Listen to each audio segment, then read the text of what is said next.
Wassalatu wassalamu ala Rasulillah Muhammad ibn Abdillah wa ala alihi wa sahbihi wa man walah. Subhanaka la ilma lana illa ma 'allamtana innaka antal alimul hakim. Rabbi shrah li sadri wa yassir li amri wahlul 'uqdatan min lisani yafqahu qawli, amma ba'du. Alhamdulillah, sahabat-sahabatku semuanya yang mudah-mudahan selalu berada dalam rahmat ridha Allah Subhanahu wa taala. Semoga Allah Subhanahu wa taala berkahi kehidupan kita, bimbing langkah hidup kita hingga setiap waktunya kita semakin hari semakin solehah insyaallah, semakin hari semakin baik insyaallah.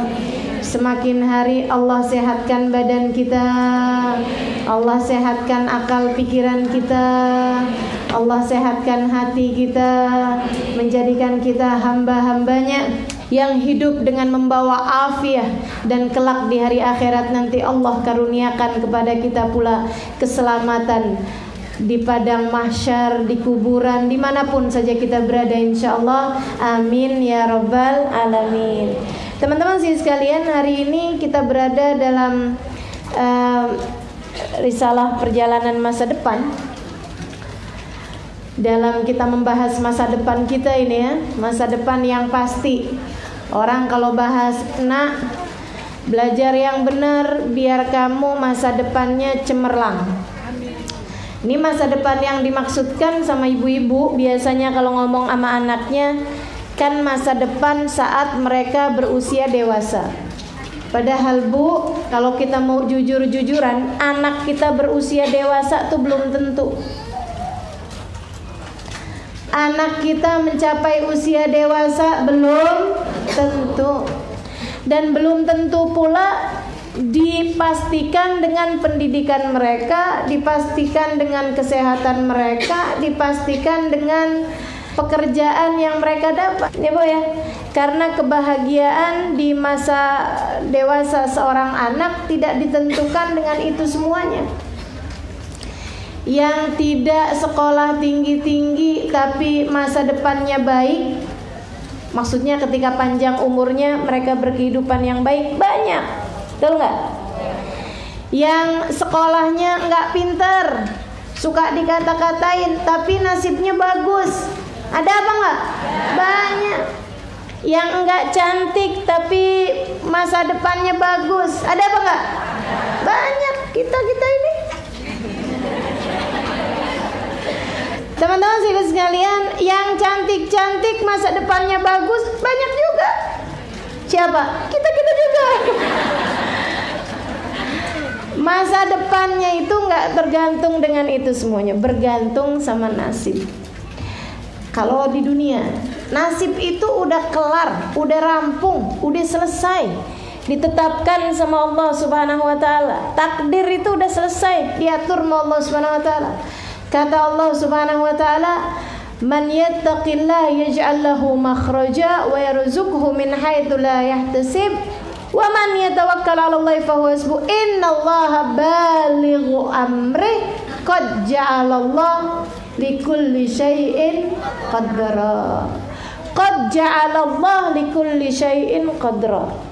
Allah telah selesai menjadikan likulli syai'in, untuk segala sesuatu, qadron, ada takdirnya, ada ukurannya, ada jatahnya, ada nasibnya. Udah selesai, rampung. Masa depan yang di dunia sudah selesai diatur oleh Allah Subhanahu wa taala. Yang belum ada jaminannya yang mana? Nih yang kita lagi bahas, risalah perjalanan masa depan kita nih. Ini nih ada buku panduan masa depan kita.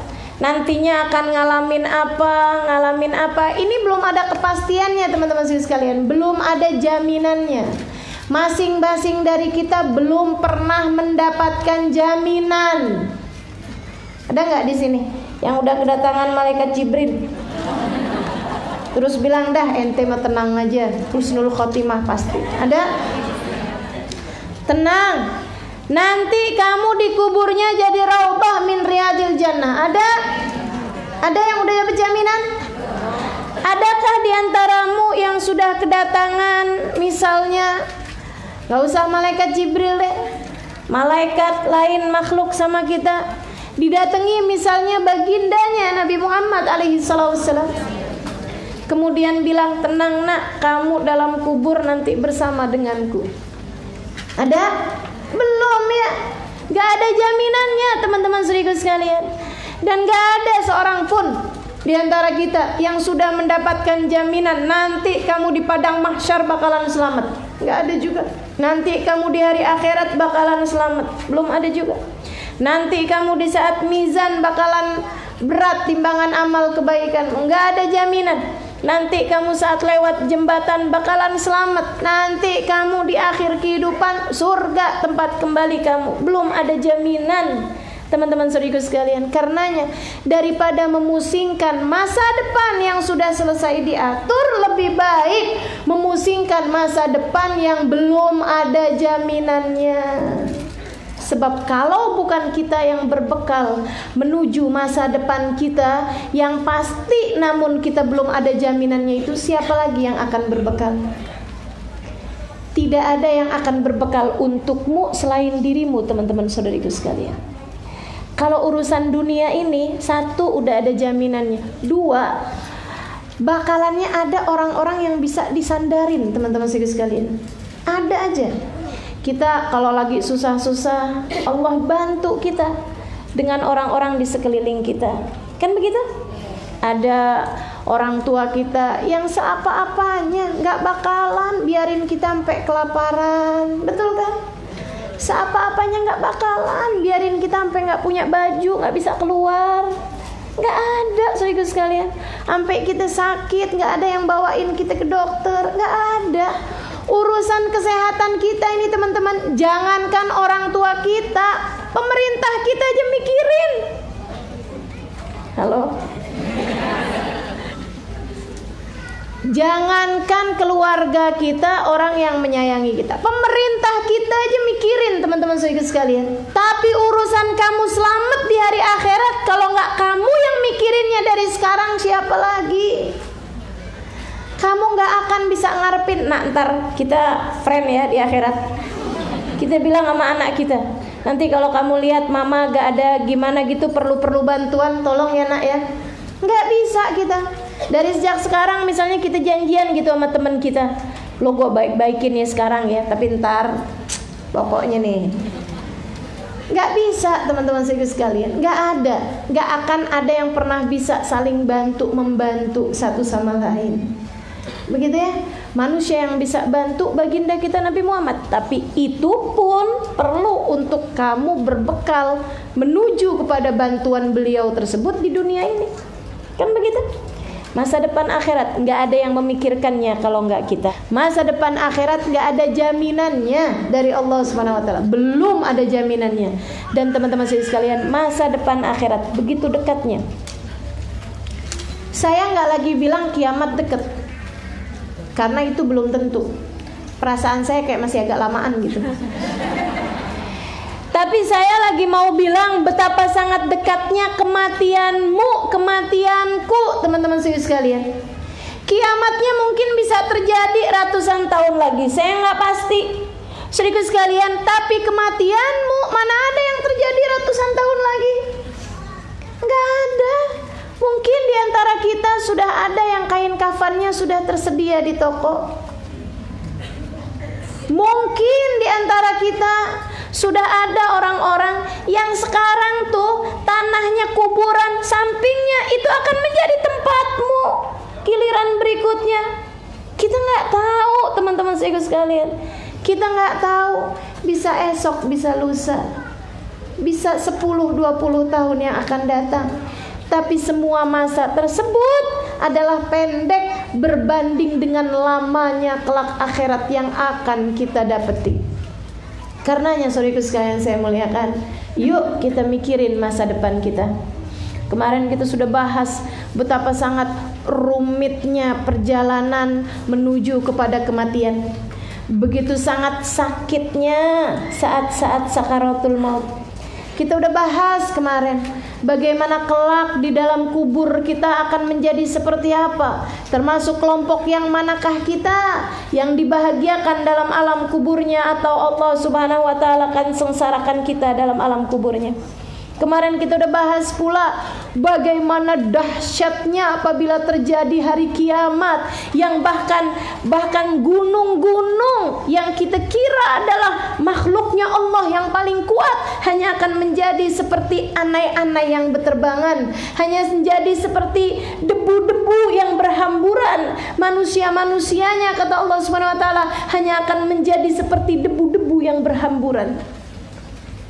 Teman-teman saudariku sekalian saya muliakan, kalau nggak kita yang berbuat untuk saat-saat yang seperti itu, siapa lagi? Siapa lagi? Dan kalau nggak sekarang berbekalnya, kapan lagi? Kita nggak punya banyak waktunya, teman-teman saudariku sekalian. Kita nggak punya banyak masanya, teman-teman saudariku sekalian. Karenanya, siapapun dirimu, apapun yang sedang kamu kerjakan, dalam posisi seperti apapun, mau yang jomblo, mau yang udah kawin, gitu ya, mau yang janda, mau yang suaminya udah meninggal, misalnya gitu, siapapun dirimu, jadikan profesimu sekarang sebagai bekalmu untuk menuju akhirat nanti. Jadilah hamba Allah yang solehah, siapapun dirimu. Jadilah hamba Allah yang solehah, siapapun dirimu. Jangan pernah terfikir untuk mencari-cari jalan durhaka kepada Allah Subhanahu wa taala. Kita enggak punya waktu lagi, teman-teman saudariku sekalian. Dan hari ini kita akan bahas sampai di mahsyar nih ya. Sampai ketika sesudah tertiupnya sangkakala yang kedua. Fa idahum qiyamun yanzurun. Kata Allah, fa idza nufikha fihi ukhra faidahum qiyamun yanzurun. Apabila ditiup sangkakala yang kedua, sangkakala yang berikutnya. Ketika kemudian tertiup sangkakala yang berikutnya, sesudah sangkakala yang pertama ditiup, kemudian tidak ada kehidupan, semuanya mati. Termasuk yang meniup sangkakala itu sendiri, malaikat Israfil pun habis niup sangkakala tersebut, beliau kemudian mati. Di masa-masa tidak ada kehidupan sama sekali. Allah bertanya, limanil mulkul yawm, limanil mulkul yawm. Siapa yang punya kekuasaan sekarang? Siapa yang punya kerajaan sekarang? Siapa yang punya pangkat dan kedudukan sekarang? Gak ada jawaban, semuanya mati. Termasuk binatang, termasuk pepohonan, termasuk semua. Gak ada apapun yang hidup, teman-teman saya sekalian. Allah kemudian menjawab sendiri, Lillahil wahidul qahhar. Pemilik kehidupan ini adalah Allah, Al-Wahid, yang satu, yang esa, Al-Qahhar, yang maha kuat. Habis Allah Subhanahu wa taala kemudian di masa-masa seperti itu sendirian dalam kekuasaannya, sendirian dalam kerajaannya, sendirian dalam apapun yang Allah Subhanahu wa taala miliki. Allah kemudian bangkitkan malaikat Israfil, diperintahkan kepadanya untuk meniup sangkakala sesudah Allah Subhanahu wa taala mempersiapkan tempatnya. Yauma tubaddalul ard ghairal ard was samawat. Pada hari itu, kata Allah dalam Al-Qur'an, tubaddalul ard ghairal ard, buminya diganti, bukan bumi yang ini. Tanahnya diganti, bukan tanah yang ini. Tanah yang kayak apa? Nabi Muhammad bercerita dalam hadisnya. Katanya Nabi Muhammad alaihi salatu wassalam, beliau menceritakan, katanya baginda kita, yuhsyarun nasu yaumal qiyamah ala ardin bayda. Manusia dibangkitkan sesudah terjadinya hari kiamat ala ardin bayda, di tanah yang putih. Tapi putihnya afra. Putihnya itu bukan putih tih, bukan putih-putih susu, bukan. Tapi putih yang keperak-perakan. Bayangin ini ya, putihnya putih keperak-perakan. Laisa fiha mu'allamun li ahad Pada saat tersebut Allah Subhanahu wa taala bikin buminya tersebut rata. Enggak ada bangunan, enggak ada lobang, enggak ada goa, enggak ada ceruk, enggak ada bukit, enggak ada naik turun, enggak ada, rata semuanya. Namanya padang mahsyar, tempat digiringnya orang-orang. Tanahnya ini bukan tanah yang bisa ditumbuhin pohon. Jadi tanahnya lebih keras, teman-teman saudaraku sekalian, gitu ya. Dan dia berwarna putih keperak-perakan. Pada ngebayangin, keren dong. Keren sih. Kalau saja kamu dalam keadaan selamat hari itu. Keren sih kalau kamu keadaannya juga dikerenkan hari tersebut. Keren kalau hari itu kamu bersama dengan orang-orang keren. Teman-teman sekalian saya muliakan, akan tetapi jika pada hari itu wajahmu Allah legamkan, jika pada hari itu Allah jadikan keadaanmu tersungkur berjalan di atas kepalamu, jika pada hari itu Allah SWT jadikan kamu kepanasan hingga tertimbun dengan keringatmu sendiri, apaan kerennya teman-teman? Ya Allah, biar tempatnya bagusnya kayak gimana, kalau keadaan kita nggak bagus, nggak jadi bagus. Ini padang mahsyar nih. Ya Allah. Wa yubaddilul ard, yauma yubaddilul ard ghairul ard. Pada hari itu buminya dibikin sama Allah Subhanahu wa taala, bukan bumi yang ini. Gantiin dulu sama Allah. Gantiin buminya, was samawat, termasuk langitnya. Kalau langitnya gimana? Dideketin jaraknya, tapi mataharinya hilang, bulannya hilang, nujumnya hilang, bintang-bintangnya hilang. Teman-teman sekalian, nggak ada apa-apaan di langit. Yang ada adalah panas. Panasnya matahari dideketin, tapi cahayanya dihilangin. Itu makna dari firman Allah Subhanahu wa taala, yaumatuk wasyams. Hari itu mataharinya dibuat kayak setrikaan. Kayak setrikaan panas tapi nggak ada cahayanya. Jadi gelap teman-teman saudaraku sekalian, gelap remang-remang sore itu loh. Kayak gitu keadaannya, surem. Ya Allah, mudah-mudahan Allah selamatkan.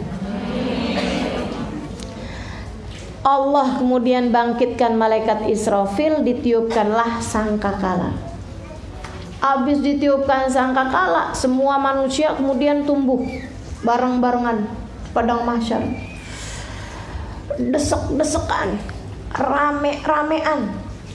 Waduh, tingginya sama semuanya. Tingginya sama semuanya.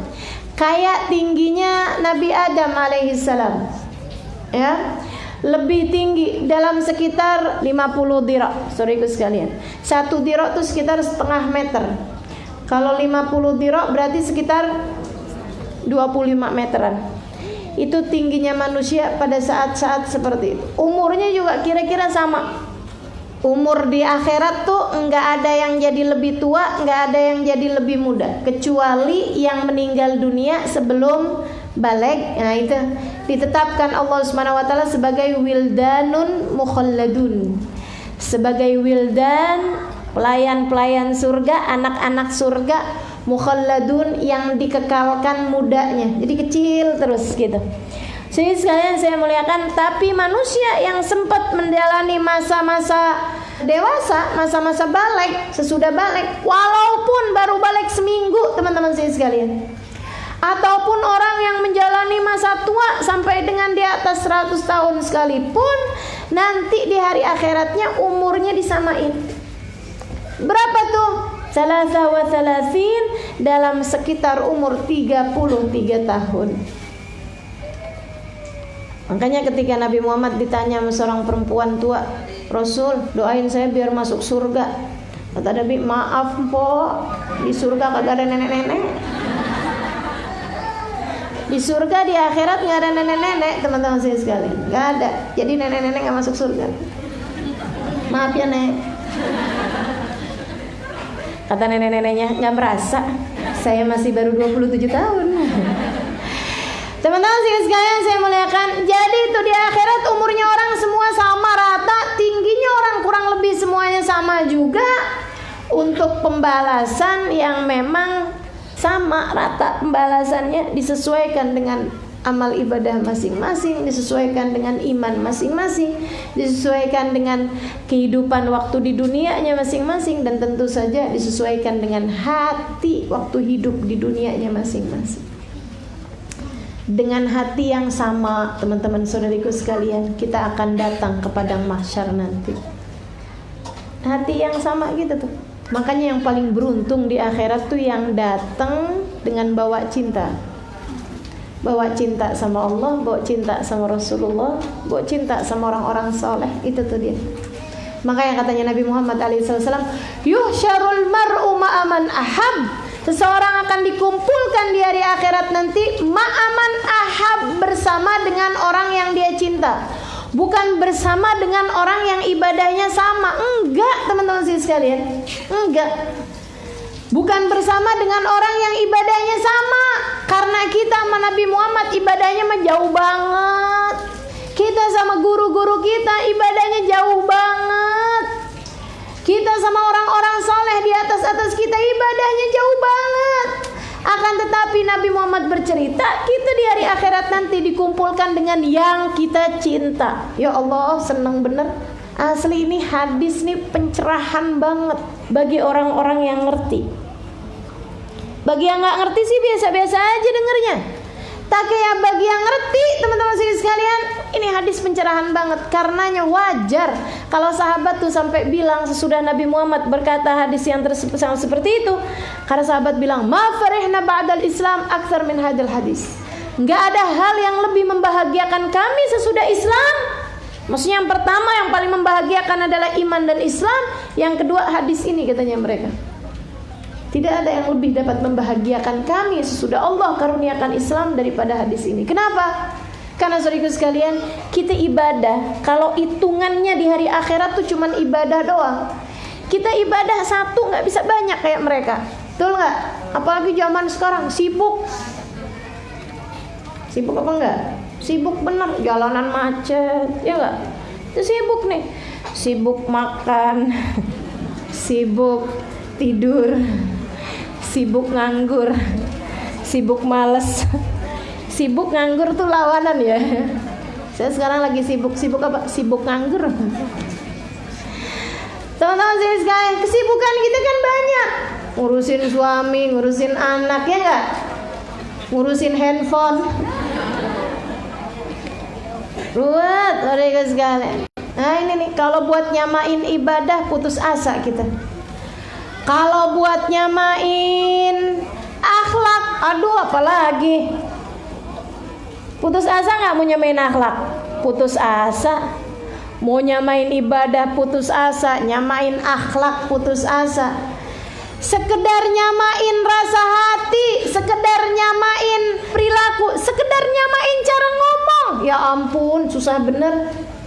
Susah bener. Nabi gak pernah bohong, kita gampang bohong. Nabi ngomongnya dikit tapi padat. Kita ngomong panjang, kagak ada guna. Jauh banget ya Allah, ya Allah. Terus gimana nih teman-teman sekalian? Tuh ada Nabi Muhammad ngasih bisyarah teman-teman sekalian, ngasih kabar gembira, seindah-indahnya kabar gembira. Apa tuh? Yuhsyarul mar'u ma'aman ahab. Seseorang bakal dikumpulkan di padang mahsyar. Yuhsyar artinya digiring di padang mahsyar. Nanti kamu bukan sama orang yang ibadahnya sama, bukan sama orang yang perbuatannya sama, bukan sama orang yang akhlaknya sama, bukan sama orang yang rasa hatinya sama, cara ngomongnya sama, bukan sama orang yang tinggalnya samaan. Enggak, kata Nabi, kamu bakal di mahsyar nanti yuhsyar, digiring mahsyar ma'aman ahab, bersama dengan seseorang yang kamu cinta. Hati-hati sama rasa cinta. Hati-hati sama kecondongan hati. Ia tidak bisa membohongi siapapun. Serius sekalian saya muliakan, kepada siapa hatimu berlabuh, kepada siapa hatimu condong, kepada siapa hatimu cenderung, kepada siapa hatimu kalau ketemu enggak ada paksaan, kepada siapa hatimu ketika ketemu hatimu berbunga-bunga, kepada siapa hatimu ketika ingat seseorang hatimu rasanya berdebar-debar, kepada siapa air matamu kala rindu ia keluar. Teman-teman sekalian, enggak bisa bohongin. Bahkan guru kami Al-Habib Umar bin Hafid mengatakan, andai ada seseorang meninggal saat sedang tawaf, bahkan mungkin di dalam Ka'bah sekalipun, Allah tidak akan kumpulkan dia kecuali dengan yang dia cinta. Kalau dia cintanya sama Yahudi, dikumpulin sama orang Yahudi, mau matinya tengah Ka'bah sekalipun. Kalau dia cintanya sama seorang yang non-muslim, teman-teman sekalian, bakal dikumpulin bersama dengan mereka. Hati-hati sama rasa cinta, hati-hati sama rasa cinta, hati-hati sama rasa cinta. Anak-anakmu ajarkan kepada siapa seharusnya mereka harus mengidolakan. Bagi tahu kepada orang di sekeliling, teman-teman sekalian. Dan membagi tahu itu nggak bisa kalau kamunya nggak punya rasa yang sama. Iya, hanya sekedar pengetahuan. Kalau yang kamu bagikan adalah pengetahuan, tapi jika yang kamu bagikan adalah rasa, maka hanya akan bisa kamu bagikan rasa tersebut kepada orang yang punya rasa yang sama. Sedikit sekalian saya muliakan, hadis itu yuhsyarul mar'u ma'aman ahab. Sedikit sekalian saya muliakan, ditanyakan oleh seorang A'rabi. Siapa itu A'rabi? Orang dari dusun, dari kampung. A'rabi ini teman-teman sekalian banyak, beberapa orang. Ada di antara mereka yang serius, ada di antara mereka yang suka bercanda, tapi persamaan mereka sama. Ada yang kaya, ada yang miskin. Ada yang kaya tapi kebanyakannya miskin, gitu ya. Ada yang berpendidikan, kebanyakannya bodoh, serius sekalian. Tapi bersama dengan mereka semuanya ini ada satu kesamaannya. Apa tuh? Polos-polos. Polos-polos teman-teman sekalian. Sampai para sahabat tuh kalau ada orang A'rabi datang, pada demen, pada seneng. Kenapa gitu? Kalau para sahabat sama Nabi sungkan, tapi orang-orang A'rabi ini sama Nabi Muhammad kurang sungkannya. Kenapa? Polos itu tadi. Orang polos kan, iya polos aja gitu kan. Pernah kenal orang polos gak? Pernah, siapa? Saya katanya gitu. Merasa dirinya ya. Sedikit sekalian saya muliakan, ini nih mereka nih, polos-polos gitu orangnya. Jadi suka mengutarakan apapun yang mereka rasakan dalam hati. Antara zahir sama batin sama aja gitu. Nggak ada yang diumpetin, nggak ada yang diiniin gitu kan. Makanya ada ceritanya A'rabi kencing di masjid kan gitu kan. Nabi nggak marahin dia gitu, tapi sahabat yang lain kan udah pada pegel semuanya gitu kan ya. Ada ceritanya A'rabi ikutan sholat sama Nabi, baru dapat pelajaran kalau ada orang bersin dijawabin, gitu kan? Dia baru dengar nih pelajarannya. Kalau kamu bersin, sunnah baca alhamdulillah. Kalau kamu dengar orang bersin, sunnah baca yarhamukallah. Dia lagi seneng sama pelajaran itu. Sholat barengan sama Nabi. Tengahan sholat ada yang bersin. Wah ampun, pelajarannya belum sampai titik. Gitu ya. Jadi pokoknya dia begitu dapat pelajaran kayak begitu diamalin biar kata tengah sholat juga. Begitu dia kedengaran ada suara orang bersin, dia langsung yarhamukallah. Bangga pula dia. Dia jawabnya tuh dengan bangga gitu kayak yang gue udah bisa gitu. Sebelah-sebelah kayak ngelirik gitu loh, kayak secara spontan, maksudnya jangan gitu kan. Dia dilirikin sama sebelah gitu kan, dia berasa tuh kan dilirikin sama sebelah gitu. Sehingga sekalian saya maksudnya yang sebelah tuh, iya emang pelajarannya bener, tapi nggak lagi sholat juga kali gitu ya. Jadi secara spontan mereka tuh kayak ngelirik dia gitu kan, ngelirik menyalahkan itu loh. Dia begitu dilirikin, dia malah ngomong kayak begini, 5 tahun turun aja, ngapain pada lihat-lihat?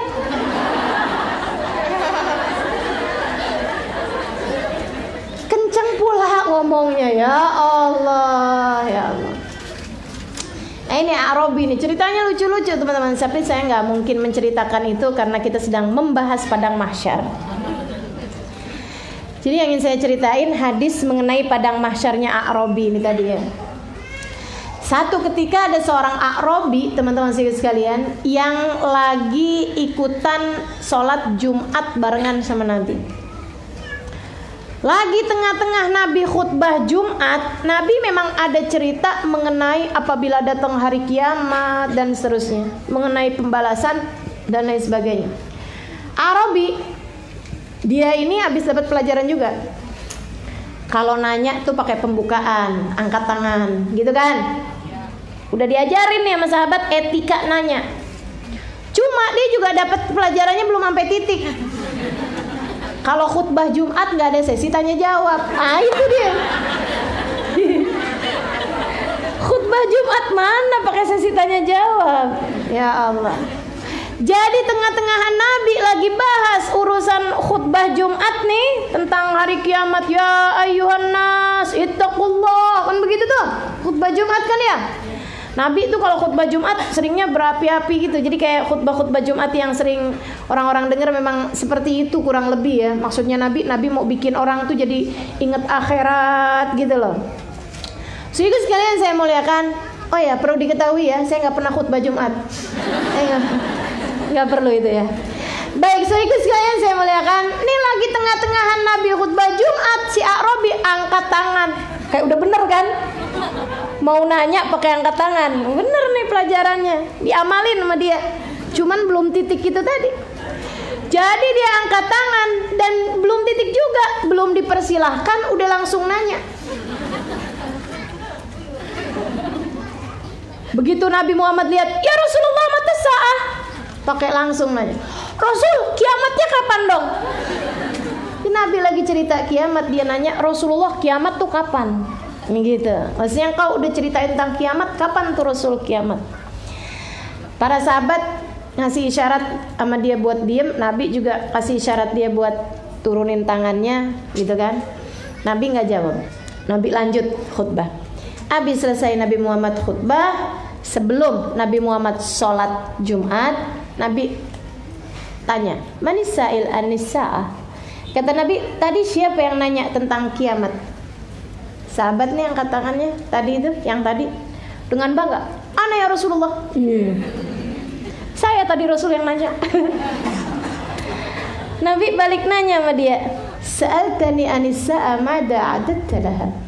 Kata Nabi, "Kamu tanya-tanya tentang kiamat, emang udah punya persiapan apaan, Bang?" Dia ditanya balik kayak begitu sama Nabi. Nih ya, hati yang polos teman-teman saya sekalian. Dia tahu harus jawab apa. Hati yang polos dalam hidayah Allah Subhanahu wa taala. Sehingga sekalian dia bilang, "Ya Rasulullah, ma'atatullah bikathratis shalah wala bikathratis siyam ghaira anni uhibbuka ya Rasulullah." Rasul, saya nggak punya puasa sunnah banyak. Kalau wajib gitu ya. Puasa sunnah pun punya tapi nggak banyak. Wala bikathratis shalah, saya nggak punya sholat sunnah banyak. Kalau sholat fardu mah nggak main tawar-tawaran. Yang sunnah juga punya, tapi nggak kayak yang lain-lain nih. Pada banyak-banyak kan. Sayyidina Utsman 10 juz Al-Quran tiap malam, itu kan. Sahabat ada yang 2/3 malam. Sahabat ini ada yang sekian. Dia ngerasa kagak nih, saya mah nggak punya banyak gitu loh maksudnya. Iya, qobliyah ba'diyah 2 rakaat kali, duha, witir gitu maksud dia ya. Nah itu kalau sahabat tuh nganggap segitu tuh dikit teman-teman sekalian. Kita sih baru 2 rakaat lebih aja udah berasanya kayak ahli surga. Udah kalau disebutin tentang di surga ada pintu yang hanya dimasuki oleh orang-orang yang menjalankan sholat sunnah. Wih, kita berasa saya ini ahlinya nih.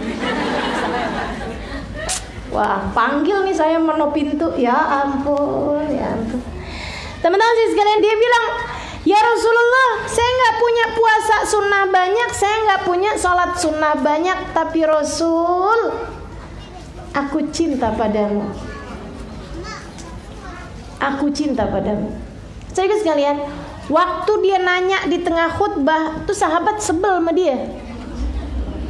Waktu habis selesai Nabi Muhammad tanya sama dia gitu ya, sahabat juga sebel sama dia gitu. Maksudnya nih orang gitu ya, gimana sih gitu. Waktu dia ditanya, siapa tadi yang nanya tentang hari kiamat gitu, dia nggak bilang, sebenarnya saya sih Rasul, tapi udahan enggak deh Rasul. Kayaknya ngeliatin sahabat-sahabat pada bete gitu sama dia gitu ya. Dia enggak gitu, dia jawab aja gitu kan. Waktu Nabi Muhammad nanya sama dia juga, emang kamu punya bekal apaan? Sahabat tuh kayak, nah liatin, lo lagi belagu-belagu nanyakin kiamat gitu loh. Sahabat ngerasa gimana gitu loh sama dia gitu. Secara dia nanya di tengah majelis, kemudian gitulah. Abis itu ditanya sama Nabi kan, emang kamu punya persiapan apaan gitu kan. Sahabat tuh kayak yang ngerasa, nah lo berani-berani sih lo nanya-nanya kiamat gitu kan. Tanya balik dia sama Nabi, nyaho lo gak bisa jawab gitu. Ternyata dia jawab gitu kan, Rasul, saya tuh gak punya puasa sunnah banyak, gak punya sholat sunnah banyak, tapi aku cinta padamu Rasulullah. Sahabat tuh kayak yang terwakili, teman-teman saya sekalian, terwakili. Pernah ngerasa gak kamu merasa terwakili oleh pertanyaan seseorang? Mau nanya malu, alhamdulillah udah ada yang nanya, ya gitu kan. Pada girang sahabat karena ini dia nih, kita juga gitu. Sahabat tuh langsung jadi senyum-senyum ketika dia jawab, Rasul, saya nggak punya sholat sunnah banyak, saya nggak punya puasa sunnah banyak.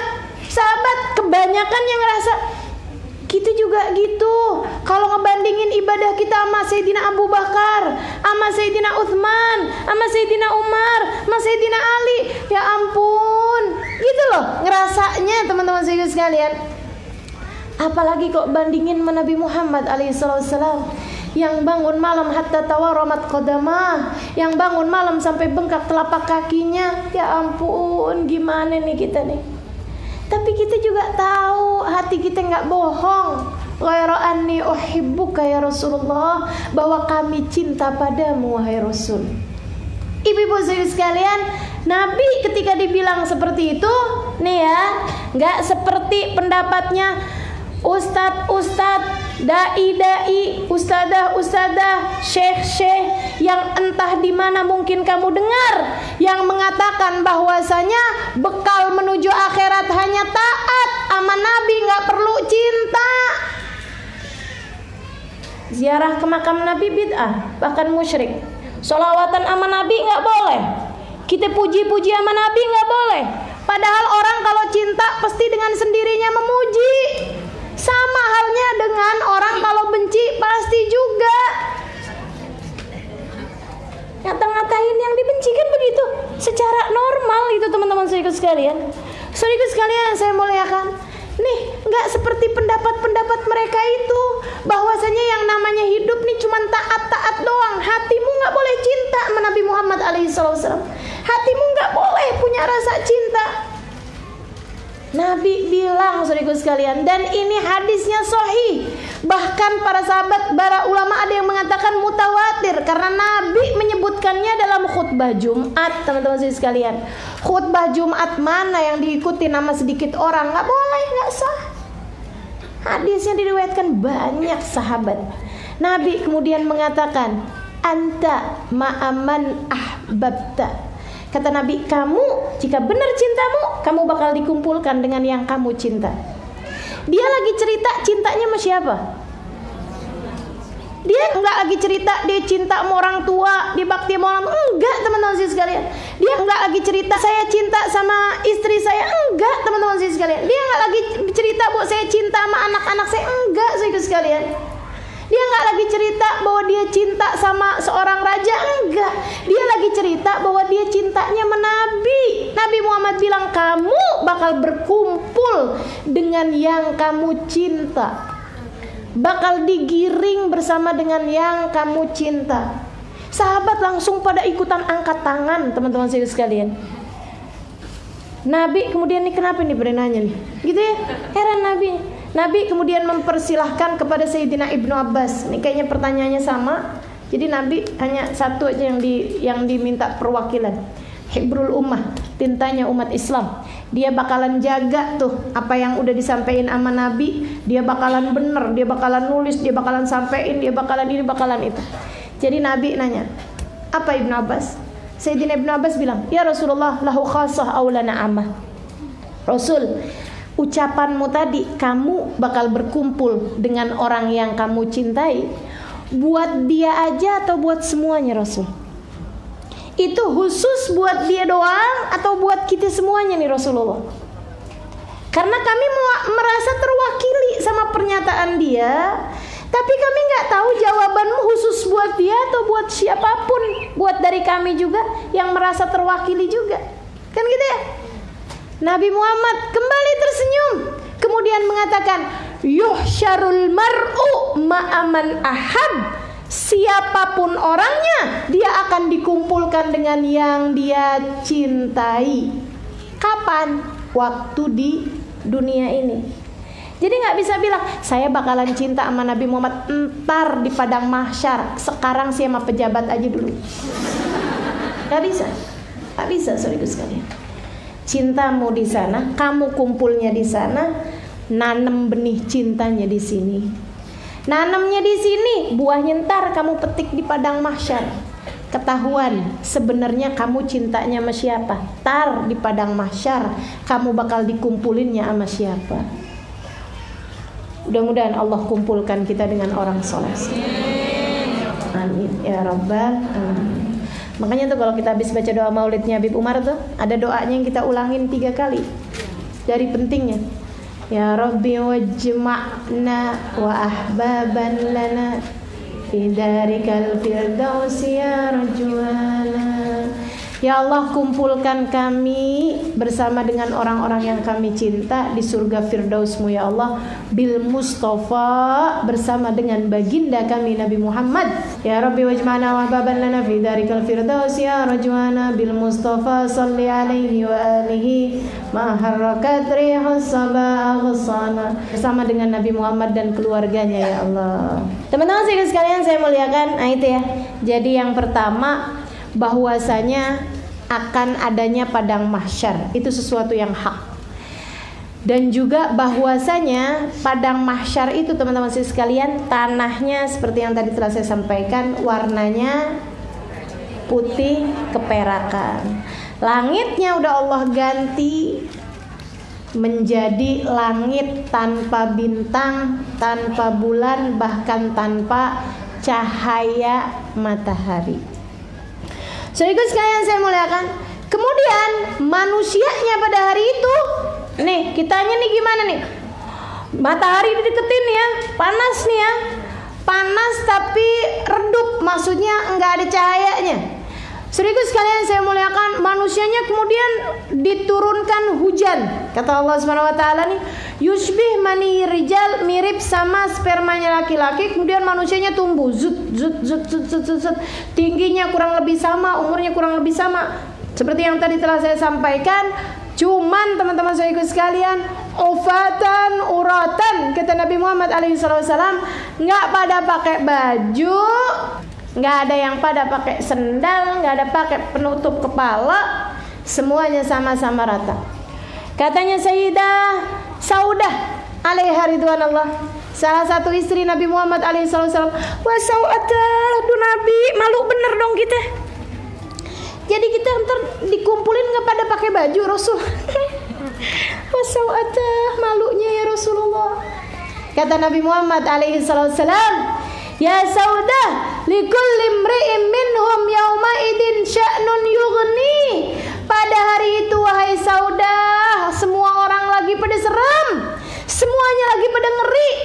sampai kagak ada yang pada lihat-lihatan satu sama lain.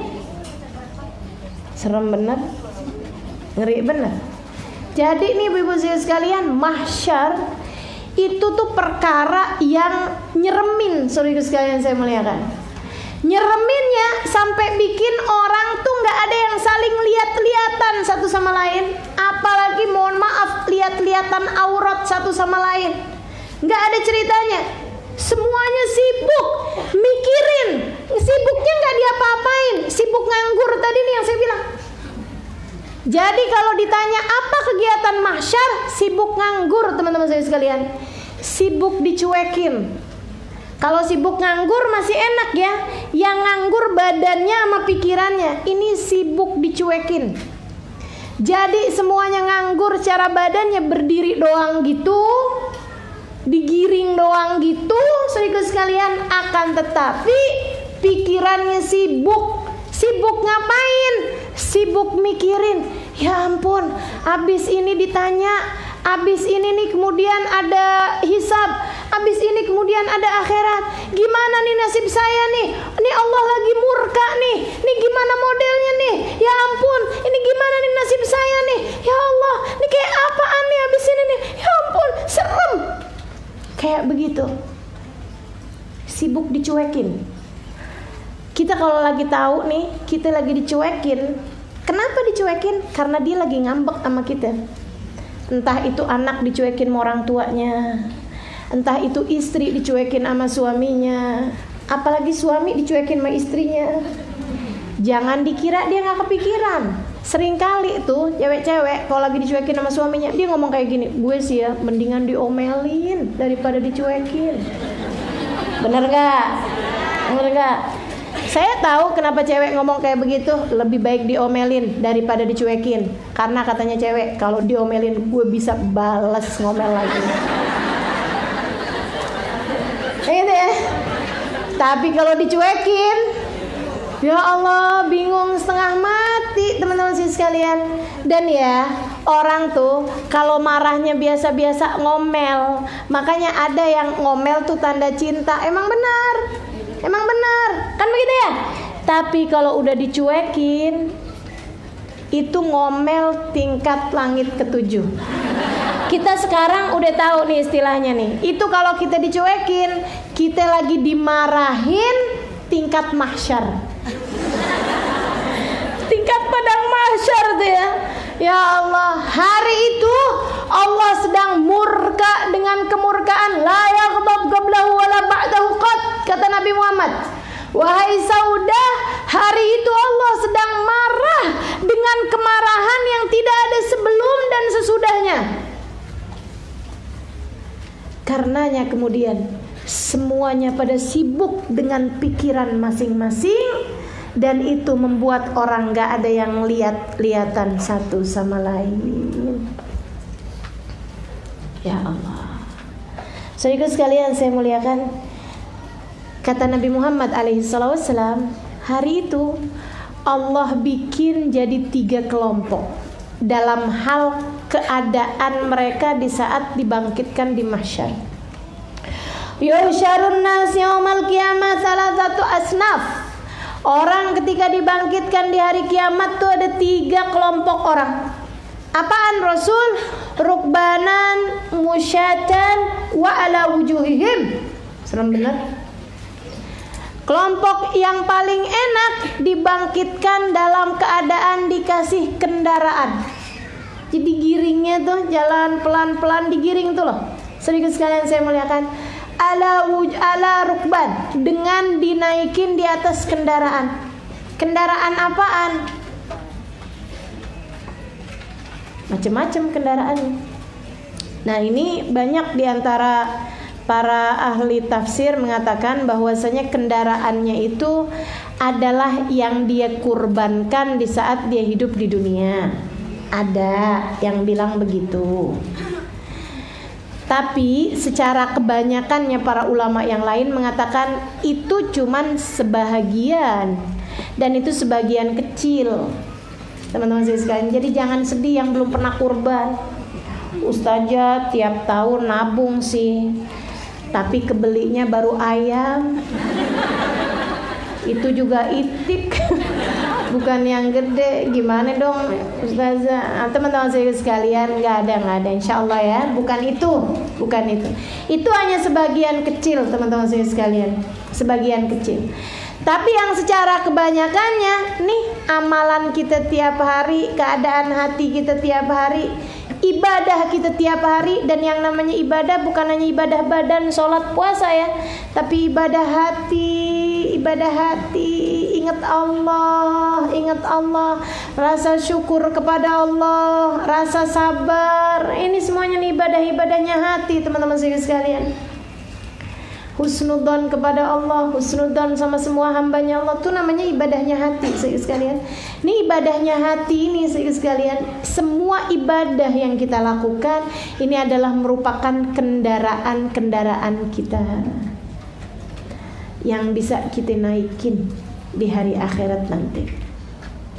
Kalau kendaraannya hebat, kalau amal ibadahnya hebat, itu tadi ya, yang saya maksud dengan ibadah bukan hanya ibadah badan, bukan hanya ibadah harta, akan tetapi ibadah hati itu jauh lebih berpengaruh. Serius sekalian saya muliakan. Bahkan kepada penerimaannya Allah SWT tentang ibadah badan kita, semuanya berdasarkan sama ibadah hati gitu. Makanya kita mesti curigain ibadah kita nih, ya Allah, jangan-jangan gak diterima sama Allah karena hatinya yang belum nyambung sama Allah SWT. Curigain terus, biar terus belajar. Ama hati kita tuh jangan husnudzon, ama nafsu kita jangan husnudzon teman-teman sekalian. Ama orang lain kamu mesti husnudzon, tapi ama hawa nafsu sendiri, nah ini jangan pernah husnudzon. Kita durhaka terus saja sama hawa nafsu, kita curigain terus saja sama hawa nafsu. Kayak katanya Imam Busiri, wan nafas wa syaitan wa'sihima wa in huma mahadakan nusha fatahimi. Nafsu sama setan curigain terus saja kamu, durhaka terus saja kamu sama keduanya. Sama setan jangan percaya, kamu mesti curiga aja. Jadi kalau setannya bilang, wih kamu hebat, kita bilang kagak gitu. Jangan kemudian, kamu ya solehah sekali. Emang kamu tuh Masya Allah ibadahnya, Alhamdulillah. Kamu ya sholat sunnah, puasa sunnah, semua dari Allah. Tapi dah emang saya mah gitu orangnya. Ayo dah update status tuh di Instagram, update status di WhatsApp. Iya boleh. Langsung kita tulis nikmatnya buka puasa bersama My Hubbi.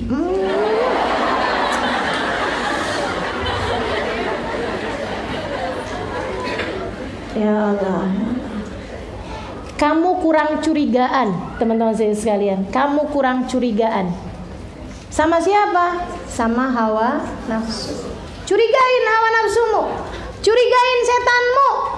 Jangan benarkan ketika setan kemudian mengatakan sesuatu hal yang baik tentang dirimu. Karena yang namanya setan, teman-teman sekalian saya muliakan, setan mau nafsu, emang senengannya kayak begitu, senengannya disanjung-sanjung. Ya Allah, ya Allah. Saya tuh ya kalau urusan begini-beginian, hubababahiyah udah luar biasa banget jagonya dalam hal curiga terhadap diri sendiri. Serius sekalian saya muliakan. Kalau udah hawa nafsunya ngomong sesuatu, atau ada orang lain ngomong sesuatu hal yang kayaknya memang kerjaannya setan nama kerjaannya hawa nafsu, ini disampaikan nama seseorang, wah tuh langsung. Saya inget tuh, saya lagi sholat tarawih bersama dengan banyak orang di Sewun. Sebelah saya Hubababahiyah, saya sebelahan sama beliau. Tiba-tiba kemudian ada orang maju-maju pas saya lagi entah apa gitu ya, saya ambil air atau apa, ada orang maju kemudian dia sebelahan sama Hubababahiyah. Jadi saya sama Hubababahiyah terhalang sama orang ini. Nggak masalah, maksudnya kan ya udah mau gimana gitu, masa terus saya bilang ini soft saya agak sanaan, saya pengen banget yang barengan sama Hubababahiyah gitu kan ya. Mau gimana, nggak boleh kayak gitu juga kan. Sambilan hati saya Ya Allah, emang nggak pantas juga saya barengan sama hubabah bahiyah gitu loh. Saya didik-didik hawa nafsu saya juga gitu kan. Walaupun saya udah usaha kayak gimana buat sampingan sama hubabah bahiyah gitu. Tapi kalau misalnya emang takdirnya atau Allah maunya nggak gitu, ya udahlah, saya memang harus ngerti tahu diri juga gitu kan. Udah saya duduk di situ. Subhanallah, sebelum sholat isya dimulai, dia baru ngeh rupanya bahwa ternyata sebelah dia hubabah bahiyah. Gitu, dia nggak tahu rupanya waktu dia maju tuh dia asal maju aja dilihat kosong gitu kan, karena saya lagi entah ambil air atau apa, jadi dia maju aja gitu. Begitu dia pas habis selesai sholat qobliyah isya, dia lihat gitu sebelah dia tapi mau memastikan dulu gitu kan, karena kan teman-teman sekalian hubabah bahiyah dan yang lain-lain begitu ya, termasuk saya kepengen juga termasuk diantara mereka nggak pernah mau difoto kan gitu. Jadi kan nggak ada tuh, oh hubabah bahiyah siapa sih ini? Saya mau googling hubabah bahiyah. Kok kagak ada keluar ya fotonya? Ya nggak ada, mereka memang nggak akan mau difoto teman-teman sekalian. Jadi ini ceritanya, dia kan jadinya kan tahu mukanya hubabah bahiyah itu kan hanya yang pas dia ngelihat dari jauhan. Hubabah Nur lagi ceritain misalnya atau apa, atau dia pas beliau lagi doa atau apa gitu kan. Jadi akhirnya dia kemudian nungguin saya selesai sholat sunnah. Habis selesai saya sholat sunnah, dia nanya gitu. Dia kenal saya, Ustazah Halimah, dia bilang. Saya dipanggil Ustazah emang dari sejak sana juga. Saya udah ngajar kelamaan Bu. Jadi dulu saya dipanggilnya Ustazah dari di Tarim sana ya. Ini saya ujub apa enggak? Saya harus curiga juga nih sama hawa nafsu saya. Kenapa saya girang waktu cerita ini? Ya Allah, ya Allah. Jadi dia kemudian nanya gitu sama saya, Ustazah Halimah, dia bilang. Saya bilang marhaba. Dia bilang, "Li bijami hadzal hubabah bahiyah." Dia bilang gitu kan. Dia bilang, "Ini yang di samping saya hubabah bahiyah nih." Gitu. Saya bilang, sambil kelihatan banget lo ngambil soft saya. Saya mau bilang sih, dan terus tempat kamu tuh sebenarnya tempat saya. Tapi saya oke lah. Dia langsung, berbinar-binar matanya, gitu kan, kayak yang senang banget. Saya juga, ya, alhamdulillah dia nyenengin orang kalau gitu nggak apa-apa deh. Dia kemudian dia nggak tahu kan, hubabah bahiyah ini orang yang selalu mencurigai hawa nafsunya, orang yang kayak ada satpam, kayak ada penjaga, bukan satpam lagi, satpol pp, jagain hatinya, nggak mau ada ujub, nggak ada mau pujian, dia percaya dari siapapun, teman-teman sekalian. Bener-bener dijaga hatinya tuh, ya Allah, luar biasa bener. Masya Allahnya teman-teman sekalian. Itu hubabah bahiyah. Dia langsung ngomong sama hubabah bahiyah. Dia ngomong kayak gini nih, ya Allah hubabah. Dia bilang gitu, Hubabah ma'aki fulan, saya nggak ingat namanya. Dia bilang, Hubabah saya fulana bintu fulan. Ya Allah Hubabah, rasanya Allah memang akan mengijabah doa saya malam ini. Saya diajarin sama Allah gimana caranya sholat khusyuk dengan saya berada di samping Hubabah. Pujiannya orang Arab, teman-teman sekalian. Kita nggak ngerti. Saya ngeliatin mukanya teman-teman ini kayak nggak ngerti itu pujian apa bukan. Itu pujian tingkat tinggi. Maksud dia tuh kayaknya Allah mengijabah doa saya. Dia selalu minta sama Allah, ya Allah, kasih saya sholat khusyuk ya Allah, ajarkan saya sholat khusyuk ya Allah. Saya nggak ngerti gimana caranya sholat khusyuk ya Allah, kasih pada saya caranya sholat khusyuk ya Allah. Gitu. Terus dia ngerasa bahwa malam ini Allah akan mengijabah doanya dengan dia dikaruniai sholat khusyuk, dengan dia berada di sampingnya Hubabah. Gitu. Karena kan teman-teman saya sekalian, rasanya sholat itu ngalir loh. Makanya kamu kalau sholatnya itu berasa khusyuk, jangan GR dulu. Bisa jadi bukan karena kamunya, tapi mungkin orang di sebelahmu itu. Sama halnya kayak kamu lagi berasa hadir maulid kayaknya nikmat banget nih ya. Bisa jadi bukan karena kamunya, sebelah-sebelahmu tuh mungkin. Misalnya tadi maulid gitu ya, kayaknya enak banget ya saya ya, gitu ya. Kayaknya saya nyambung nih maulid kali ini nih ya. Ini kayaknya air mata saya gampang banget nih ngalirnya nih yang sekarang. Bukan teman-teman sekalian, bukan karena yang baca tadi enak banget, enggak. Karena saya yang baca tadi kan. Sedikit sekalian saya muliakan, bukan, akan tetapi karena sebelahmu tuh mungkin, gitu kan. Sama halnya dengan, kok saya nggak enak bener nih rasa maulidnya kali ini, oh hati saya nih kurang nyambung nih, saya lagi banyak pikiran nih. Bisa begitu, gitu ya. Bisa juga samping kamu itu siapa, gitu, bisa juga ngalir, sedikit sekalian. Jadi kalau kamu lagi nggak khusyuk, tuh sebelah kamu juga kesulitan buat khusyuk. Kesianin saudara-saudarimu di samping kanan kirimu. Jangan sibuk-sibuk sendiri ketika hadir di majelis-majelis ilmu. Jelas? Makanya kalau kamu kemudian sibuk mainan HP, sibuk selfie, nggak ada ya di sini ya, nggak ada ya. Saya lagi ngomongin majelis di Anda yang suka kayak gitu, update status nikmatnya hadir di majelis ilmu, tapi di majelis ilmunya malah jawabin WhatsApp. Malah jawabin sesudah dia update status tuh ada yang pada nanya, majelisnya di mana, Jeng? Begini begitu, siapa yang ngajar sis, gitu kan? Waduh, majelis banyak banget gitu. Nah itu tuh dijawab-jawabin, sampai nggak tahu ustazahnya ngomong apaan. Sampai sebelah kok kayak berasa nggak enak banget nih hadir majelis kali ini. Bisa jadi disebabkan karena dirimu. Teman-teman sih sekalian, nih hubabah bahiyah nih. Abisnya orang itu ngomong begitu, dia ngomong kayak gitu tuh, alhamdulillah Bapak, ini malam Allah kayaknya ijabah doa saya dengan saya mau diajarin sama Allah caranya sholat khusyuk dengan saya ada di sampingnya hubabah bahiyah. Hubabah senyum gak enak gitu loh.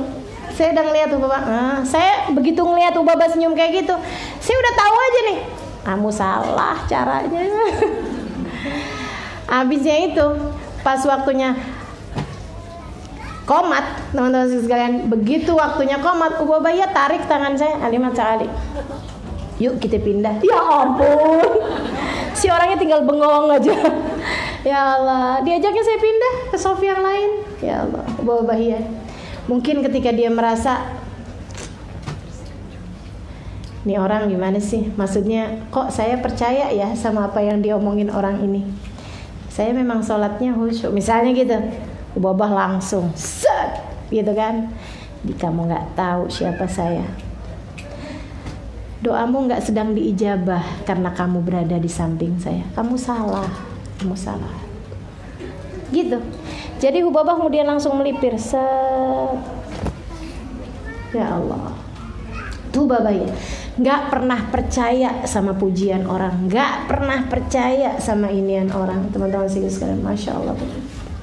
Ini sekalian ibadah hatinya Hubabah bahiyah, luar biasa.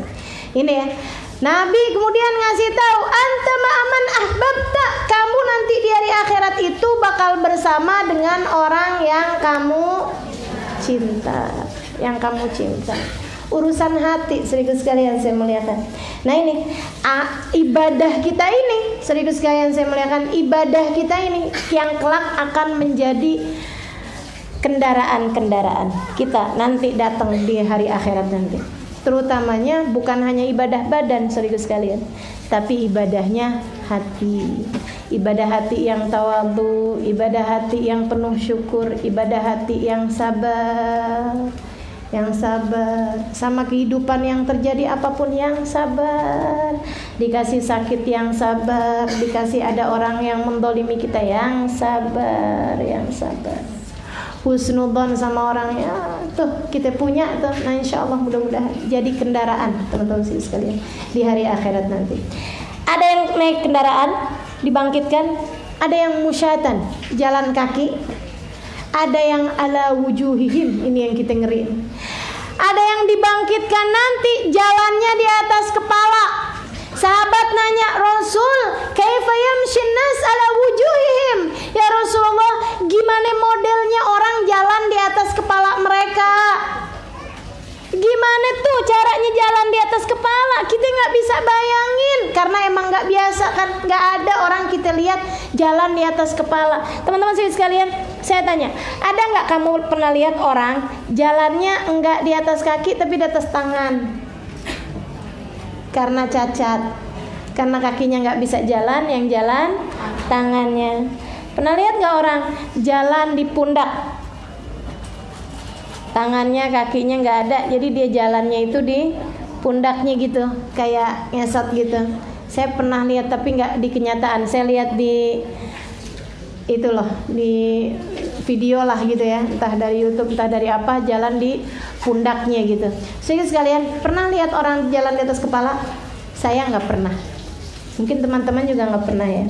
Tapi Nabi Muhammad kasih tahu bahwa nanti di akhirat keadaannya 3. Ada yang jalan di atas kendaraan, kuda, gitu ya, unta, gitu, kambing, gitu kan. Terus teman-teman saya sekalian, ada juga orang yang jalan di atas kakinya, maksudnya jalan kaki, gitu kan. Dan yang keadaan yang paling gak enak, ada orang jalan di atas kepalanya. Sahabat pada serem dengernya.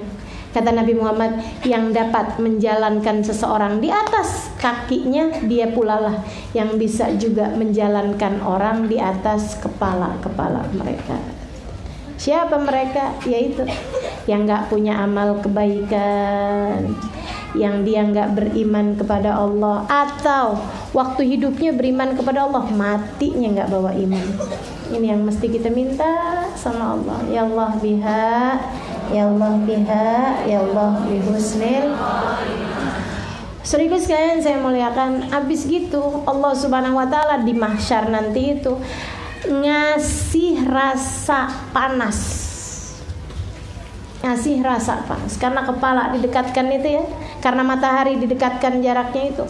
Dikasih rasa panas, yang rasa panasnya itu ditunjukkan sama Allah Subhanahu wa taala berupa keluar keringat. Dan lamanya mahsyar membuat keringatnya orang-orang itu yang asalnya sedikit keluarnya kayak keluarnya keringat kita nih teman-teman sekalian. Keluarnya bukan kemudian deras gitu, enggak kayak keran dibuka, enggak. Keluar keringatnya biasa-biasa aja nih, kayak keringetan kayak kita di dunia. Tapi lamanya mahsyar dan keadaan mereka waktu di dunia sesuai dengan amal ibadah mereka, itu ada orang-orang yang katanya Nabi Muhammad alaihissalam, Nabi Muhammad cerita, tadnu syams minal ard yaumal qiyamah faya'rikun nas. Matahari didekatkan di padang mahsyar nanti dengan manusia sampai orang-orang menjadi berkeringat.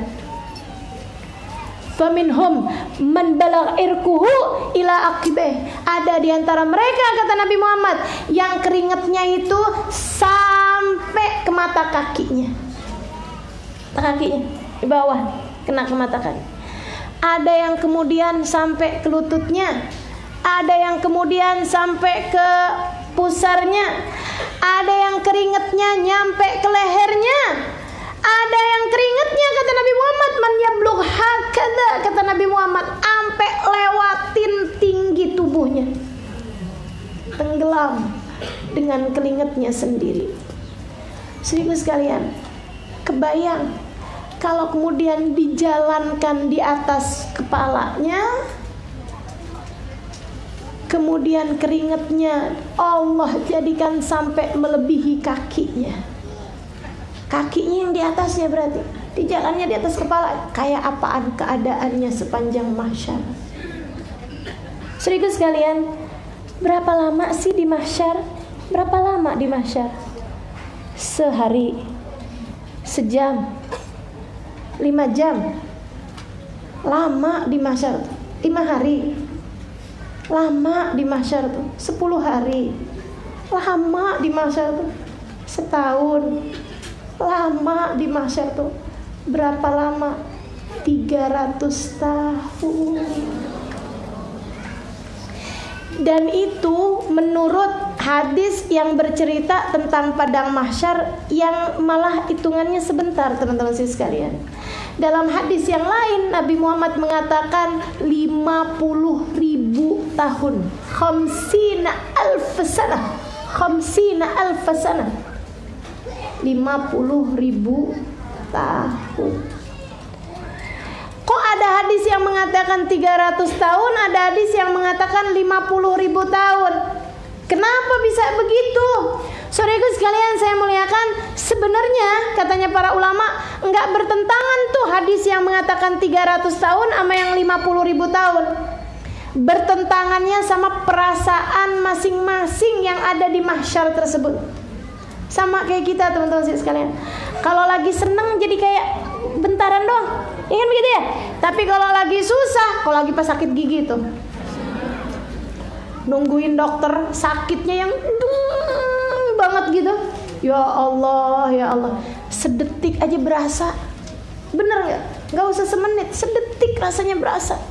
Nungguin detik tuh kayak lama, bener ngeliatin jam, duk, duk, duk, duk, kayak nggak jalan gitu detik-detiknya. Masya Allah. Tapi kalau lagi senang, ya ampun, sejam 2 jam nggak berasa. Begitu kan ya? Kayak teman-teman nih hadir di majelis taklim, ya Allah, sejam 2 jam nggak berasa. Teman-teman sih sekalian saya muliakan, itu kayak begitu tuh keadaannya orang tuh memang beda-beda. Sama kayak teman-teman nungguin azan maghrib. Lama bener. Apalagi kalau yang nungguinnya udah depannya es teh manis. Kok Ustazah tahu? Saya kan kerjanya gitu. Ya Allah. Jadi itu teman-teman saya sekalian, sebagian dirasanya kayak 50.000 tahun. Sebagian ngerasainnya kayak 300 tahun. Dan itu memang waktu kenyataannya adalah 300 tahun teman-teman saya sekalian. Waktu kenyataannya 300 tahun. Tapi ada yang dari enggak enaknya perasaan dia di padang mahsyar sampai rasanya tuh kayak 50.000 tahun lamanya di padang mahsyar. Dan teman-teman saya sekalian, itu sampai ada seorang ulama mengatakan, para ulama mengatakan dengan ilmu mereka tahu keadaan, dibukain sama Allah hijab-hijab sampai tahu apa yang akan terjadi pada mahsyar. Sebagian ulama kan ada yang sampai ilmunya tingkatannya laduni, diberitahu oleh Allah Subhanahu wa taala apa yang tidak dibagikan kepada hamba-hambanya, sampai mereka mengatakan di padang mahsyar nanti, kalau nggak salah Sufyan At-Tasatturi yang mengatakan seperti ini. Beliau mengatakan sampai-sampai orang akan berharap, kepengen cepet-cepet keluar di mahsyar walaupun dengan dipindahkan ke neraka. Dari enggak betahnya, dari udah enggak ngerti lagi mau ngapain. Ya Allah, pindahin biar ke neraka nggak apa-apa, yang penting pindahin. Gitu saja sekalian. Dia nggak tahu masuk neraka kayak gimana. Tapi dari mereka tahu bahwa ini tuh marhalah, nantinya akan ada marhalah berikutnya gitu loh. Ya Allah, ya Allah, serem bener ya. Ngeri teman-teman sekalian saya muliakan. Allah cerita lagi. Kata Allah Subhanahu wa taala, "Yauma tabyaddu wujuhun wa taswaddu wujuh." Hari itu ada yang diputihkan, ada yang dihitamkan. Yang diputihkan kenapa? Yang dihitamkan kenapa? Famal ladzina biyaddat wujuhuhum fa fi rahmatillah hum fiha khalidun. Yang wajahnya pada diberserikan di padang mahsyar adalah orang-orang yang telah meraih rahmatnya Allah, dan mereka kekal di dalam rahmat tersebut. Yang hitamnya bukan hitam manis teman-teman sekalian, hitam kutukan, hitam murkanya Allah. Famal ladzina swaddat wujuhum, adapun orang-orang yang dihitamkan wajahnya pada hari itu, akafartum ba'da imanikum, kata Allah, kalian sih kenapa kafir sesudah sebelumnya kalian mendapatkan hidayah Islam. Serem benar. Serem benar teman-teman saya sekalian. Akafartum. Kalau Allah nanyanya kalian sih kenapa kafir, saya agak lebih tenang. Masalahnya Allah bilang akafartum ba'da imanikum. Kalian kafir sih, kalian durhaka sih, kalian keluar sih dari Islam ba'da imanikum, sesudah sebelumnya aku berikan hidayah kepada kalian. Saudaraku sekalian, sekarang kita dapat hidayah, ini yang pasti. Tapi apakah kita bisa mempertahankan hidayah sampai mati, ataukah kita akan termasuk di antara mereka yang Allah pertanyakan, kalian sih kafir sesudah kalian sebelumnya aku Islamkan. Fadzuqul adzaba bima kuntum takfurun. Sekarang rasakan adabnya, sebab kekafiran kalian, sebab kedurhakaan kalian, sebab lupanya kalian kepadaku, sebab kemaksiatan yang kalian lakukan terus menerus hingga membuatku murka kepada kalian. Ya Allah, ya Allah. Makanya kita minta sama Allah, Allahumma bayyid wujuhana binurik yauma tabyaddu wujuhun wa taswaddu wujuh. Ya Allah, jadikan wajah kami hari itu berseri-seri. Jadikan wajah kami hari itu putih berseri-seri, ya Allah. Di saat tidak ada yang dapat memutihkan, tidak ada yang dapat menghitamkan wajah kecuali Engkau, ya Allah. Birahmatika ya arhamar rahimin. Rahmatmu ya Allah, bukan amal perbuatan kami. Karuniamu ya Allah, bukan disebabkan perbuatan-perbuatan ibadah kami. Minta sama Allah SWT. Dan tiap kali wudu, saat basuh muka, Allahumma bayyid wajhi binurik yauma tabyaddu wujuhun wa taswaddu wujuh. Saudaraku sekalian, saya muliakan. Habis gitu, panjang kan padang mahsyar. Keadaannya orang-orang saya juga udah kasih tahu. Saudaraku sekalian, saya muliakan. Itu semuanya nggak enak ya Ustazah. Nggak ada gitu yang enak gitu. Ada. Hari itu, saudaraku sekalian, nggak ada naungan kecuali naungannya. Ada, tetap ada. Tetap ada dhil yauma la dhilla illa dhilluh. Tetap ada naungan di saat tidak ada naungan kecuali naungannya. Tetap ada kelas VIP, teman-teman saya sekalian, dimanapun berada, termasuk di mahsyar. Gak banyak yang ada di sana, tapi kita tetap minta. Tetap kita minta. Nabi Muhammad cerita, salah satu di antara 7 kelompok orang yang ada di bawah naungan arsy-Nya Allah. Kan gitu? Nabi Muhammad kasih tahu, sab'atun yudhilluhumullah yauma la dhilla illa dhilluh. 7 kelompok orang, kata Nabi Muhammad, dikaruniai naungan di saat tidak ada naungan kecuali naungannya. Nih, masing-masing lihat, udah ada belum nih kita di situ? Yang pertama siapa?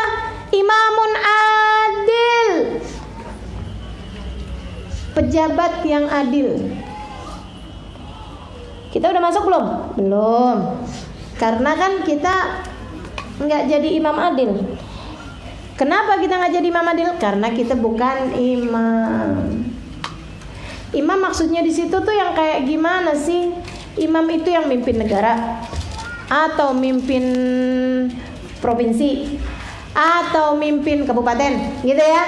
Bukan imam sholat, bukan.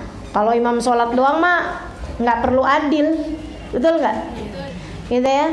Nah itu maksudnya di situ adalah seorang pemimpin, teman-teman sekalian. Makanya nih ya, banyak di antara para ulama, bukan banyak, hampir semua ulama, ya kebanyakannya ulama itu nggak pada mau jadi pemimpin, teman-teman sekalian. Kenapa? Begitu nggak disenengin sama rakyatnya, begitu berbuat kezaliman misalnya, begitu memutuskan tidak sesuai dengan haknya, urusannya berat. Kata Nabi Muhammad SAW, akan datang di hari akhirat nanti dalam keadaan pincang. Nggak usah gitu.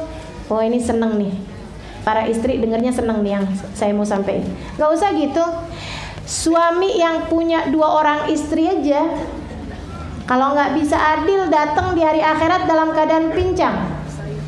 Apalagi kalau punya 3 atau 4, 2 aja pincang loh kalau dia nggak adil.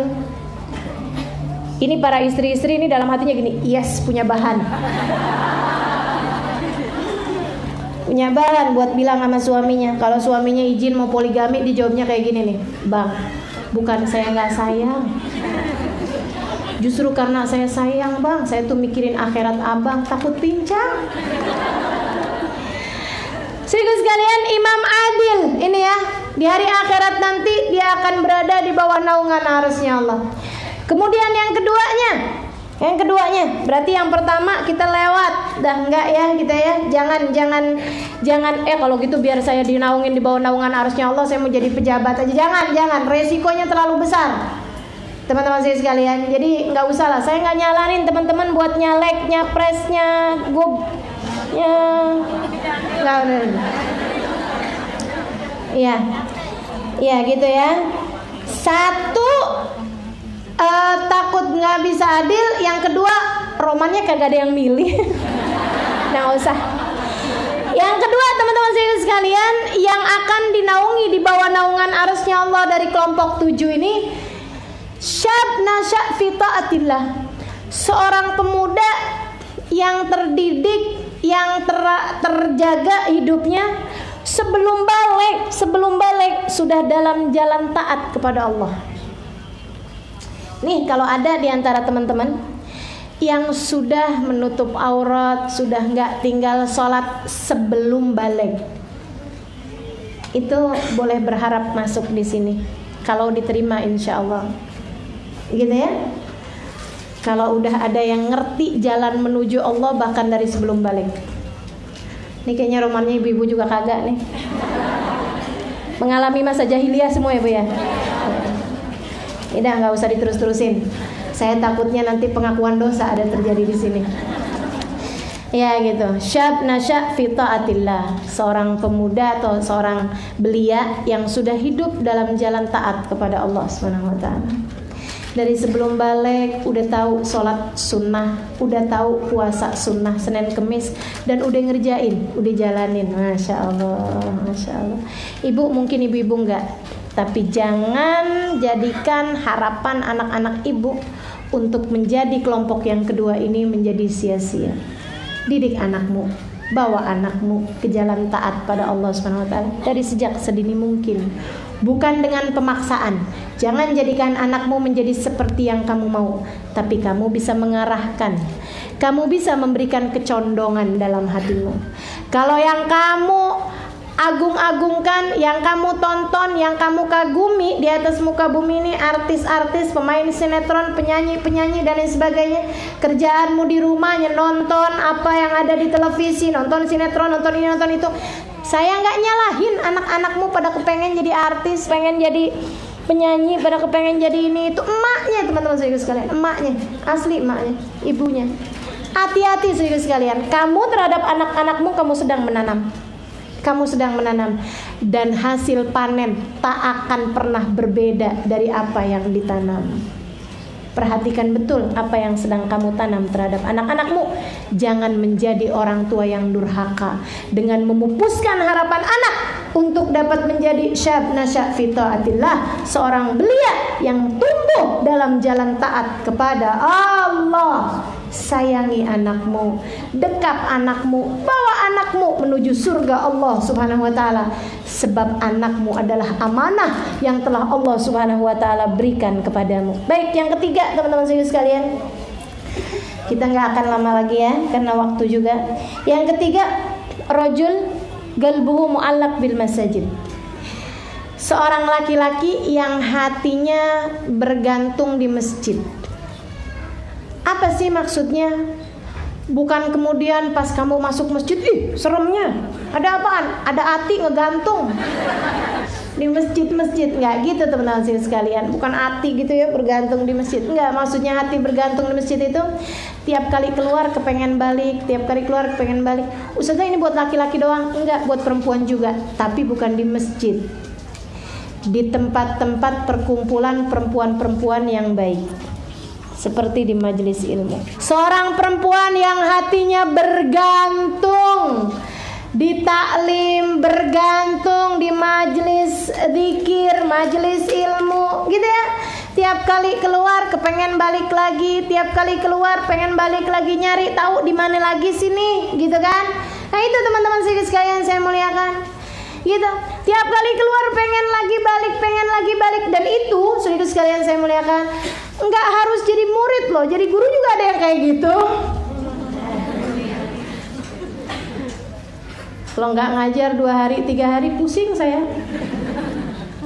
Ya Allah, mudah-mudahan jadi orang-orang yang qalbuhu mu'allaq bil majalis, qalbaha mu'allaq bil masajid, qalbaha mu'allaq bi majalisis shalah ala nabi. Gitu ya. Pengen nih kapan lagi sini hadir baca maulid, nih kapan lagi sini hadir baca salawat, nih kapan lagi sini hadir baca zikir. Aduh, nih kayaknya udah enggak enak nih perasaan nih, kayaknya mesti nyari majelis ilmu nih gitu. Tuh, kalau udah berasa nih kayaknya nih kelompok yang kayak begini nih, mudah-mudahan nih yang di depan mata saya nih semuanya nih orang-orang yang kayak begitu nih kayaknya nih. Teman-teman sekalian, saya muliakan yang keempat, rajulan tahabba fillah ijtama'a li ajlillah wa tafarraqa li ajlillah. Dua orang, baik laki-laki perempuan, maksudnya dua orang laki-laki atau dua orang perempuan, atau laki-laki dan perempuan tahabba, saling mencintai karena Allah. Bisa Ustazah laki-laki perempuan saling mencintai karena Allah? Oh bisa, dalam hubungan yang benar, suami istri. Kalau bukan suami istri gimana? Bisa juga. Tapi teman-teman sekalian, hati-hati curigain. Hati-hati curigain. Saya cinta kepada guru saya, Al Habib Umar bin Hafid, dan saya aman sama rasa hati saya, insya Allah. Saya tahu bagaimana harus memandang beliau. Saudara sekalian, kalau kamu punya rasanya kayak begitu, udah sama, udah persis, nggak kepikiran yang lain-lain, begitu ya? Nggak kepikiran yang lain-lainnya kayak gimana? Bayangin gini. Kalau Habib Umar melamarmu di saat kamu sedang dalam keadaan janda misalnya, dalam keadaan belum menikah misalnya, kamu akan tolak lamaran beliau. Kenapa? Karena saya adalah muridmu, Bib.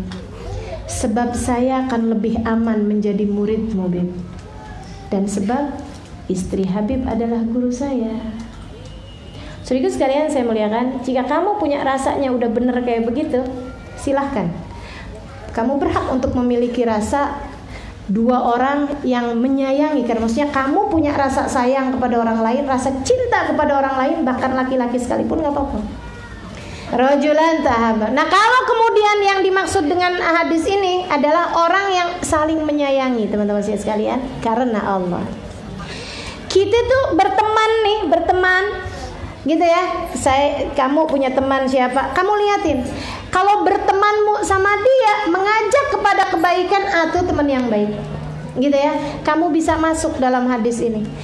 Dengan syarat kamu tambahin, saat kamu nggak ada, jangan kemudian jadi orang yang ngata-ngatain dia. Saya belum lama nih diceritain sama orang, Ustazah, saya udah nggak ikutan tuh yang namanya arisan, yang namanya reunian, yang namanya kumpulan apa, ini apa segala macam gitu. Tapi saya nggak enak, Ustazah. Kenapa? Saya bilang, Ustazah, kalau kita lagi bareng-barengan nih, saling puji, saling ini, saling itu. Begitu ada di antara mereka nih yang nggak datang pas arisan, dikata-katain, Ustazah. Saya bilang, masa sih terjadi seperti itu? Oh, Ustazah, alhamdulillah saya nggak berada dalam perkumpulan semacam itu. Betul nggak? Kalau hadir di majelis kan nggak sempet kayak begitu. Datang aja rebutan tempat, pulang buru-buru nyari sendal.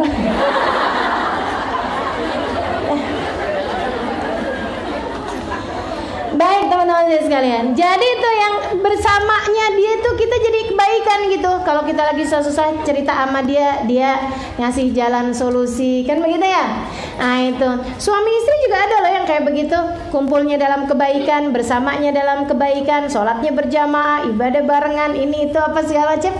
Tafarraqa min ajlillah. Ketika berpisah juga karena Allah. Suami kerja, nyari nafkah, gitu ya, jalan Allah. Si istri ketika suaminya pergi, dia doain. Kemudian istrinya hadir majelis ilmu, begitu kan ya? Dia urusin keluarganya, dia urusin anak-anaknya, dia sayangin semuanya. Tahabba lillah, tafarraqa min ajlillah. Rasa sayangnya karena Allah, berkumpul dan bersatu karena Allah, berpisahnya juga karena Allah. Kemudian yang berikutnya, rajul da'athu imra'ah dat mansab wa jamal. Seorang laki-laki. Nih, teman-teman sekalian, seorang laki-laki yang hatinya bergantung di masjid. Satu, imam yang adil. Yang kedua tadi apa? Belia yang tumbuh di jalan Allah. Gitu ya, remaja yang tumbuh di jalan Allah. Kemudian yang ketiga, orang yang hatinya bergantung di masjid atau bergantung di majelis. Kemudian yang berikutnya, orang yang saling menyayangi karena Allah. berpisah dan bersatu karena Allah. Kemudian yang berikutnya, yang nomor 5, seseorang yang diajak, dia available. Waduh, nih ya. Dia jomblo. Ini para jomblo bisa loh ini. Nih kabar gembira buat para jomblo. Para jomblo itu maksudnya yang nggak punya pasangan ya. Ya. Tadi kan saya udah ngasih kabar gembira buat yang berpasangan. Kamu sama suamimu saling menyayangi, bersama dan berpisah karena Allah. Nah, yang sekarang nih teman-teman saudaraku sekalian saya muliakan, kabar gembiranya buat para jombloers. Yang kayak gimana? Yang diajak seorang laki-laki, yang diajak sama seorang perempuan. Diajakin apaan? Datman sebuah jamal. Perempuannya, tunggu dulu nih. Perempuannya itu punya kecantikan, perempuannya punya kekayaan, perempuannya bukan perempuan yang rendahan, perempuan punya kehormatan. Diajak sama perempuan tersebut buat pacaran, dan dia berkata, inni akhafullah, saya takut sama Allah. Dia nggak bilang dengan lisannya, tapi dia bilang dengan perbuatannya. Termasuk bukan hanya laki-laki, tapi seorang perempuan. Diajakin pacaran sama seorang laki-laki, cakep, ganteng, sama ya. Cakep, kaya, enggak. Kalau perempuan nih bukan cakep duluan yang disebut, kaya, terhormat, artinya soleh, bukan laki-laki preman, bukan laki-laki nggak soleh gitu ya. Bukan, seorang laki-laki soleh, seorang laki-laki kaya. Dia kaya teman-teman sekalian. Dia soleh pula secara zahirnya, begitu kan ya. Kemudian lagi dia adalah seorang laki-laki yang cakep. Saudara sekalian, diajak pacaran kamu, dan kamu dengan hatimu mengatakan kepadanya, dengan hatimu kamu mengatakan, inni akhafullah, saya takut sama Allah. Sebab ketika saya teleponan sama dia, gak ada orang lain dengar mungkin, tapi Allah dengar. Ketika saya whatsappan sama dia, gak ada orang lain lihat, tapi Allah lihat. Tapi Allah lihat. Inni akhafullah. Dari sejak awal dia bilang enggak, maaf. Kan begitu? Minta nomor telepon, dikasih sama dia nomor telepon bapaknya. Boleh kok kalau mau kenalan, saya juga memang belum ada yang punya. Tapi ini silahkan nomornya, nomor telepon bapak saya. Kok gitu kamu ngasih nomor telepon bapak kamu?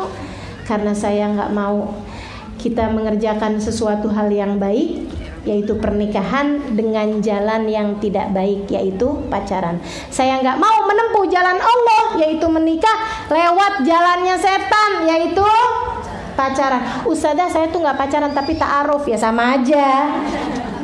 Sehingga sekalian, yang terakhirnya yang ke-6, orang yang bersedekah dengan tangan kanannya yang nggak dilihat sama tangan kirinya. Maksudnya gimana? Sedekah yang rahasia. Saudara sekalian, sedekah itu nggak usah pakai kepengen disebutin namanya. Nggak usah, sedekah mah sedekah aja. Tapi saya niatin ini, nggak usah, Allah maha tahu. Allah maha tahu. Udah nggak usah pakai sebut-sebut namanya. Saudara sekalian, Allah maha tahu. Biarin yang lain nggak tahu, Allah maha tahu.